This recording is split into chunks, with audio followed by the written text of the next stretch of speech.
जय हिंद दोस्तों, हमारे YouTube चैनल में आप सभी का स्वागत है। मैं हूं मनीषा। आज के इस वीडियो में हम बात करने वाले हैं कि जीरो लेवल से यूपीएससी सीएसई की तैयारी आखिर कैसे करें। आपको सबसे पहले यह समझना होगा कि क्या आप वास्तव में यूपीएससी सीएसई के लिए ही बने हैं, क्योंकि यूपीएससी सीएसई एक ऐसी आग है जिस पर चलना तो हर कोई चाहता है लेकिन चल नहीं पाता है, क्योंकि कई लोग उन व्यक्तियों की चकाचौंध भरी दुनिया से प्रभावित होते हैं जो आईएएस, आईपीएस, आईआरएस ऑफिसर बन चुके होते हैं। उनकी लाइफस्टाइल को देखकर वो लोग एकदम अंदर से जोश भर के बोलते हैं कि मैं भी बनूंगा या बनूंगी आईएएस ऑफिसर।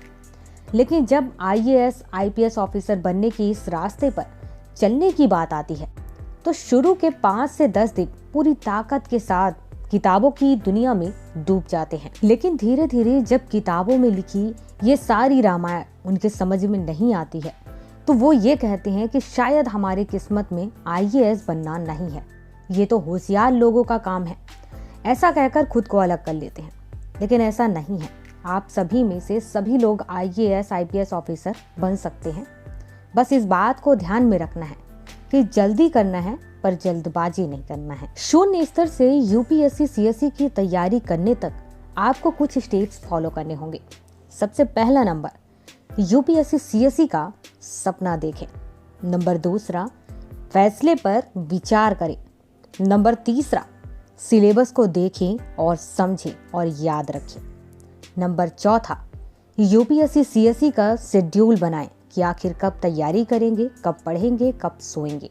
बात करते हैं सबसे पहले स्टेज के बारे में कि आखिर यूपीएससी सीएसई का सपना क्यों देखने के लिए कहा जाता है।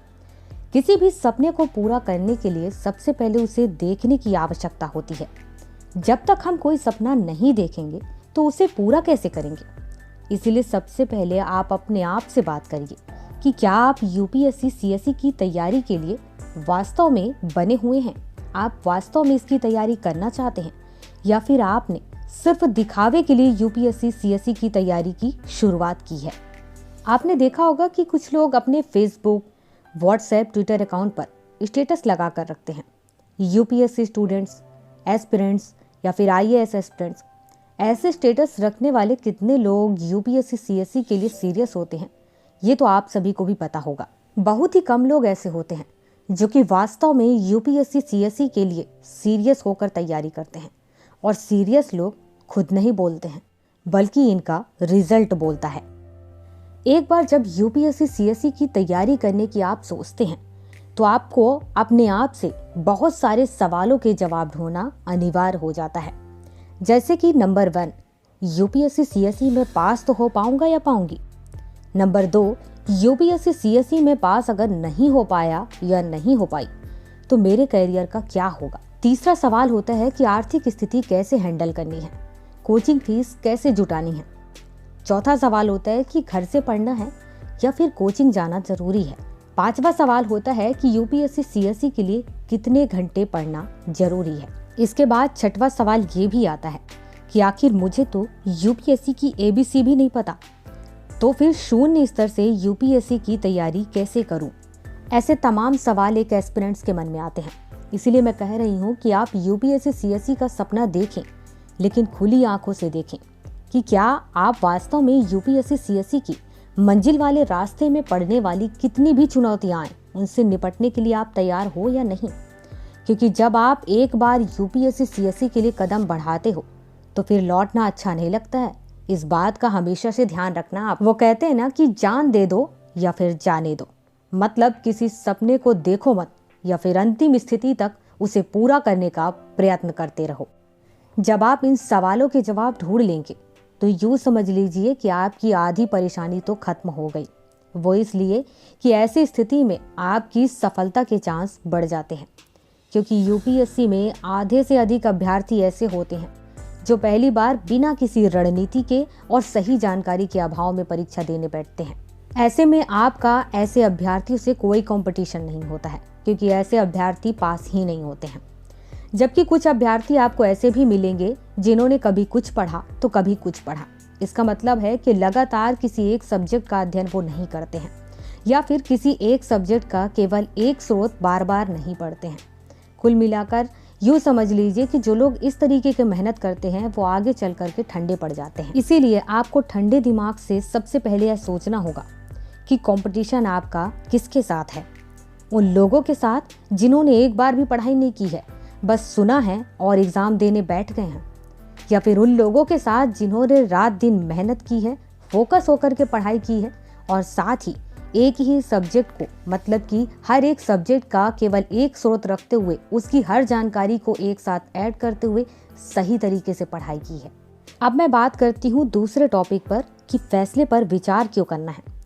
जब आप यूपीएससी सीएसई की तैयारी के लिए दृढ़ निश्चय कर लेते हो तो आप अपने फैसले पर विचार करें कि अब आपको क्या पढ़ना चाहिए, क्योंकि यूपीएससी एक ऐसी संस्था है जो खुले आसमान के नीचे हुई प्रत्येक घटना में से कुछ भी पूछ सकती है।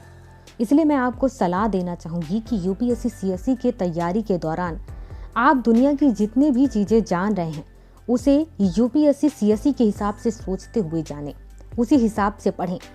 तभी जाकर के आपके एग्ज़ाम में सोचने की क्षमता फास्ट होगी और आप हर क्वेश्चन का आंसर सही तरीके से दे पाएंगे। अब बात करती हूँ तीसरे स्टेज के बारे में कि यूपीएससी के सिलेबस को समझना है, याद रखना है और उसी के हिसाब से आपको पढ़ाई करनी होगी। जब आप यूपीएससी के सिलेबस को अच्छे से समझ लेंगे तो उसके बाद आपके लिए चीज़ें आसान हो जाएंगी। आपको बता दूं कि यूपीएससी सीएसई की सिलेबस को किसी से पूछने की ज़रूरत नहीं है, ना किसी से मांगने की ज़रूरत है। आप बच्चे नहीं हो, आपके पास मोबाइल है, आप सीधे यूपीएससी की वेबसाइट पर जाएं और वहां पर यूपीएससी का एक विस्तृत सिलेबस डाउनलोड करके उसे बहुत अच्छे तरीके से पढ़ें और इसी के अनुसार आपको अध्ययन भी करना है। सिलेबस समझना ठीक वैसा ही है जैसे कि युद्ध में जाने से पहले अपने हथियार को तेज करना होता है, क्योंकि बिना हथियारों के युद्ध लड़ने का मतलब है कि लड़ने से पहले ही हार मान लेना या हार जाना। इसीलिए एक कुशल योद्धा युद्ध स्थल में जाने से पहले सबसे अच्छी तैयारी करता है युद्ध के लिए। वैसे ही आपका यूपीएससी सीएसई एग्ज़ाम में पास होने के लिए खुद को तैयार करने के लिए ऐसा करना होगा। अब बात करते हैं चौथे टॉपिक के बारे में कि यूपीएससी के लिए कितने घंटे पढ़ना चाहिए, उसका शेड्यूल कैसे बनाएं। जब आप यूपीएससी सीएसई की शुरुआत करते हैं तो ये बात याद रखें कि पहले दिन से ही सुपरमैन बनने की ज़रूरत नहीं है। मेरे कहने का मतलब यहाँ पर यह है कि पहले एक सप्ताह तक या 2 सप्ताह तक आप 1 से 3 घंटे 4 घंटे तक आप डेली पढ़ें और उतना ही पढ़ें जितना आपसे पढ़ा जाता है और आप इस हिसाब से आप अपनी आदत बनाएं। ज़बरदस्ती का या दिखावा करने के लिए आप 10-12 घंटे बिल्कुल नहीं पढ़ें। जब आप डेली के हिसाब से आदत बनाएंगे कि 3 से 4, 4 से 5 घंटे, इसी हिसाब से आप कुछ दिनों बाद 10 से 12 घंटे तक पढ़ पाएंगे। इस दौरान आप यह भी ध्यान रखें कि आपको सिर्फ किताबी कीड़ा नहीं बनना है, आपको सारी चीज़ें समझना भी है, याद भी रखना है और प्रैक्टिस भी करना है। साथ ही आपके पढ़ने के साथ साथ यही उम्र है खेलने कूदने थोड़ी इंजॉय करने की भी, तो समय निकाल करके आप खेलें कूदें, इंजॉय भी करें। लेकिन ध्यान रखें, इंजॉय इतना भी नहीं करना है कि आपकी पढ़ाई और चीज़ें छूट जाएं। वो इसलिए क्योंकि आप यूपीएससी सीएसई एग्ज़ाम की तैयारी कर रहे हैं। जब आप लोगों से कुछ अलग करते हैं ना, तो वहाँ पर कुछ चीज़ें छोड़नी भी होती हैं, कुछ चीज़ें मैनेज भी करनी होती हैं और कुछ चीज़ें लोगों से अलग भी करनी होती हैं। ये क्वालिटी होती है एक एस्पिरेंट की। अब मैं बात करती हूँ सबसे इम्पॉर्टेंट चीज़ की कि यूपीएससी सीएसई एग्ज़ाम की तैयारी जब आप शुरू करेंगे तो उसी वक्त आप अपने लाइफ में किसी एक ऐसे इंसान को अपना मेंटर बना करके रखिए जो आपके लाइफ भर मेंटर की तरह काम कर सके जब तक आप यूपीएससी सीएसई एग्ज़ाम क्वालिफाई नहीं कर लेते हैं। वो इसलिए कि इसी बीच आपको कई सारी चीज़ें चुनौतियों के रूप में मिलेंगी। जब आप डिमोटिवेट होंगे, कई जगह आपको कई चीज़ें समझ में नहीं आएंगी, तो ऐसे जगह पर जो आपका मेंटर होगा वो आपको समझाएगा, आपको डिमोटिवेट नहीं होने देगा। ये इंसान कोई भी हो सकता है, आपके दोस्त हो सकते हैं, आपके गुरु हो सकते हैं, आपके मम्मी पापा हो सकते हैं, कोई भी। तो इस वजह से आपका मेंटर होना बहुत ज़रूरी है। तो दोस्तों, आज की इस वीडियो में मैंने लगभग सारी चीज़ें बता दी हैं उन लोगों के लिए जो अभी शुरुआत करने वाले हैं, और किन बातों को ध्यान में रखना है ये सभी चीज़ों को बता दी हूँ। आपके मन में कोई और भी सवाल हो, कोई और क्वेश्चन हो, तो आप मुझे कमेंट के माध्यम से बता सकते हैं। मैं कोशिश करूंगी कि आपको कमेंट के माध्यम से आपको जवाब दूं। नहीं हो पाएगा तो मैं वीडियो के माध्यम से आपको ज़रूर बताऊंगी।